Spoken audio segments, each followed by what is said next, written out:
হিসেবে আমরা এমন কাউকে পাশে চাই যারা হচ্ছে আমাদের সাথে মানে তাল মিলিয়ে কাজ করবেন, অর্থাৎ তরুণ উদ্যোক্তা।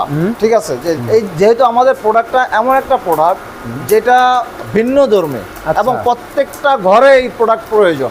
ঠিক আছে, প্রত্যেক ঘরেই কিন্তু আমাদের চুলা আছে, তারপরও আমাদের এই চুলাটি প্রত্যেকটা ঘরে প্রয়োজন এই জন্য যে জ্বালানি খরচ কমানোর জন্য, রান্নার স্বাদ বৃদ্ধি করার জন্য, হ্যাঁ আপনার রান্না দ্রুত করার জন্য, সকল কিছুর জন্যই আমাদের এই চুলাগুলো প্রয়োজন। তো আপনারা যারা হচ্ছে আমাদের এই চুলাগুলো নিতে চান, ঠিক আছে, তো দেখেন এ ভাই কমপ্লিট হয়ে গেছে ভাই, দেখেন এই যে দেখেন 2-3 মিনিটের ভিতরে কিন্তু কমপ্লিট হয়ে গেল সামোসা নাকি ভাই এগুলো? জি জি দেখেন এই যে দেখেন, ও এটা কিন্তু গ্যাসের চুলা আছে কিন্তু স্বাদটাও বেশি হবে নাকি ভাই? হ্যাঁ অবশ্যই, আপনার লাকড়ি চুলা রান্নার স্বাদ সর্বদিক থেকেই ভালো। ঠিক আছে, আচ্ছা দেখেন, এবং কয় টাকার ভাই এই যে সমস্যাটা করা হয়েছে, কয় টাকার লাকড়ি গেছে? সর্বোচ্চ 2-3 টাকার লাকড়ি গেছে।